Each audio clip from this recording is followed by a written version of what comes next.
The world is a wall of grey mist and the whisper of falling water. Kale, the young Homo erectus, clings to the rough case, his knuckles white, his bare feet finding purchase on ledges no wider than his hand. Below him, there is nothing, an abyss so deep and vast it swallows sound, a vertical world that belongs not to men but to the shrieking things that ride the wind. This is the chasm of echoes, the proving ground. His rite of passage has begun. The law is simple: return with the flesh of a sky-minus hunter, or be returned to the elements by the long fall. He feels the damp chill seep into his skin, a constant companion in this life million years ago. The air is thick with the scent of whetstone and the acrid tang of guano from 1,000 ledges above and below, a map of nesting sites painted by generations of winged death. He forces his breathing to steady, listening past the beat of his own heart. The whispers of the chasm are a language. The drip of water, the slide of loose scree, the moan of wind through a rock arch. These are its grammar. But the true words are the calls of the great pterosaurs. He must discern the hunting screech of a male from the territorial squawk of a nesting female, the playful chirp of a juvenile from the deep, guttural cry of a dominant bull.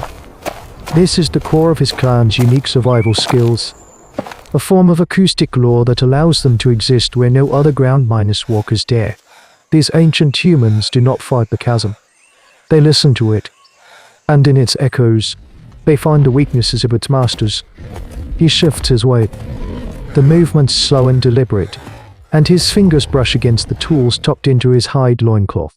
They are not much. A spear, its shaft of fire minus hardened ironwood, its tip a shard of bone taken from the femur of an allosaurus slain by his grandfather, and the law's a series of carved wing minus bones, hollowed and notched, ancient tools of deception. A shadow passes through the mist above, vast and fleeting. A low cry follows, resonating against the rock, and Kale freezes. It is the sound he has been waiting for, not a frantic hunter, but a lone male, circling, patrolling the edges of his territory, a creature of habit, a creature that can be baited. He has seen the true dinosaurs of the lowlands, the lumbering giants and armored walkers. They are terror made flesh, but this is different. This is a thinking, burial menace, a creature that strikes from an angle man was never meant to comprehend. This is what makes his clan's place in prehistory so precarious and so remarkable. Kale pulls out the largest of the bone-minus whistles. The elder's voices echo in his memory, a lesson beaten into him since he could walk. You are not stronger. You are not faster. Do not offer the sky-minus hunter a fight. Offer it a mistake.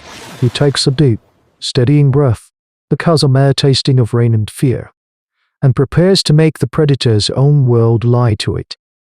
He finds his place, not a ledge, but a shallow alcove, a wound in the rock where the stone curves inward like a cupped hand. The clan calls it a whisper-minus bowl. It is a crucial element of the acoustic luring. Sound thrown from here does not travel straight. It kitters along the rock face, twisting, echoing, seeming to come from everywhere at once. This is the art his human ancestors perfected, turning the chasm's greatest weapon against its children. He places the bone-minus whistle to his lips, a tool born from a deep understanding of prehistoric life, and blows. The sound is sharp, high-minus pitched, and broken. It is the precise frequency of a hatchling fallen from its nest, a cry of terror and pain that promises an easy meal. The sound strikes the curved wall and shatters, rebounding into the mist as a dozen phantom cries. For a long moment, there is only the drip of water. Then, the silence is broken. A guttural squawk from above. The Pteranodon has taken the bait. Kel sees it again, a silhouette cutting through the highest wisps of fog, its long head and magnificent crest tilting as it pinpoints the source of the sound. But it does not dive. It is old, experienced. It circles, wary, its massive wingspan casting a fleeting, ghost-minus-like shadow on the clouds below. Kale's heart hammers against his ribs. The initial door is not enough. He must seal the lie. He fumbles for the flat, polished stones at his hip. This is the second part of the deception, the part that separates the living from the dead. He hurls one stone high and to his left, aiming for a sheer rock face 100 feet away. He listens, counting the beats of his own frantic pulse, and then throws a second stone low into his right. Tag, tag minus tag. The sounds ricochet an instant after his whistle minus cry echoes again. To the circling hunter, the illusion is now complete.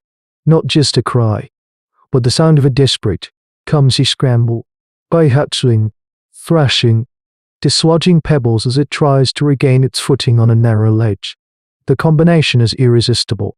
An ancient trigger pulled in the predator's brain. The circling stops. The great leathery wings snap taut with a sound like cracking thunder. The beast banks, folding its wings slightly. And then it plummets. It is a force of nature. A living spear falling from the heavens. Kel does not watch it. He cannot. He shoves the laws back into his loincloth and grabs his spear, jamming the hardened butt of the shaft deep into a fissure in the rock floor of his alcove. He angles it upward, the bone tip aimed at the heart of the screaming, oncoming storm. He presses his body flat against the back of the alcove, making himself small, a part of the stone. The shriek of the dive is no longer a sound. It is a physical pressure, a vibration that travels through the rock and into his bones. The mist tears apart, and the world becomes a gaping beak, to furious eyes, and the smell of fish and sky. The impact is a physical shockwave, a wet, percussive crunch that travels up the spear shaft and into Kayla's bones. The Pteranodon's shriek is cut short, choked into a gargling hiss, but it is not dead. The alcove explodes into a chaos of flapping leather and snapping bone. One of its immense membranous wings, impossibly strong, slams against the rock wall, showering Kale with stone chips. He feels the spear back in his hands as the creature thrashes, its spear minus-like beak, sick with blood, snapping wildly in the confined space, inches from his face. This is the moment of truth. His grip is failing, his muscles burning with the strain of holding the spear against the dying beast's convulsions. He cannot let go. To lose the spear is to lose the kill, to fail the right, to starve the clan. This is the brutal calculus of prehistoric life. Survival is not a single act but a chain of violent, necessary choices. He roars, a sound of pure, desperate effort, and throws his entire body weight forward, driving the bone tip deeper. The keratin of the beast's ribcage cracked. The thrashing intensifies, a final, furious storm of primal energy. The creature's eye, a blackened gold disk of ancient fury, fixes on him. It sees its killer. Kale, with one hand straining to keep the spear pinned, fumbles for the smaller knife at his waist, a sharpened Allosaurus tooth, the finest piece of osteodontokeratic technology his father ever crafted. He brings it up and across in a vicious arc, severing the thick tendons on the creature's neck. The fighting stops, the great head slumps, and the only sound is the dripping of blood onto the floor of the alcove and Kale's own ragged, sobbing breaths. Silence descends upon the chasm. The mist swirls back into the space, as if trying to reclaim its dead. Kale slumps against the rock, his body trembling with adrenaline and exhaustion. But the work is not done. The true test of a hunter, the sign of his value to the clan, is not the kill but the return. The Pteranodon is far too large to carry. He spends the next hour in a grim, methodical ritual of butchery, his small knife working expertly. He takes the heart and liver, rich with life.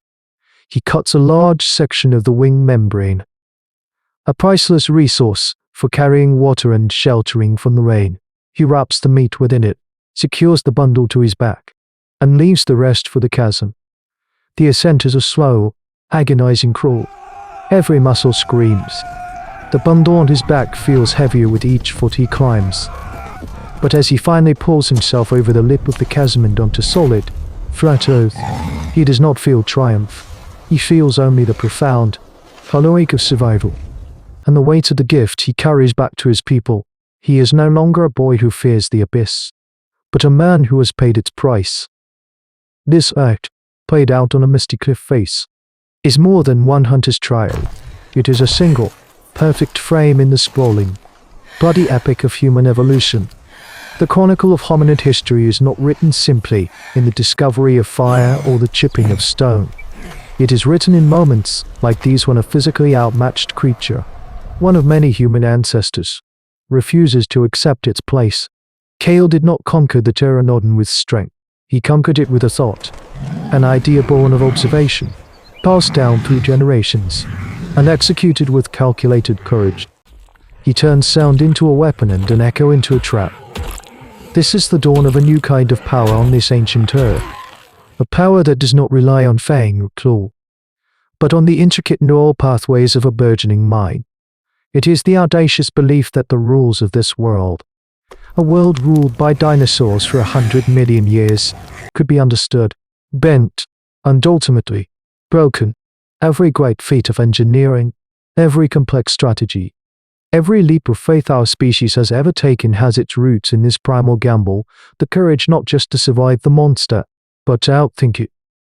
For in the deepest silence of our own past, we can still hear the echo of a whistle, the crack of a spear, and the beginning of mankind's defiant roar.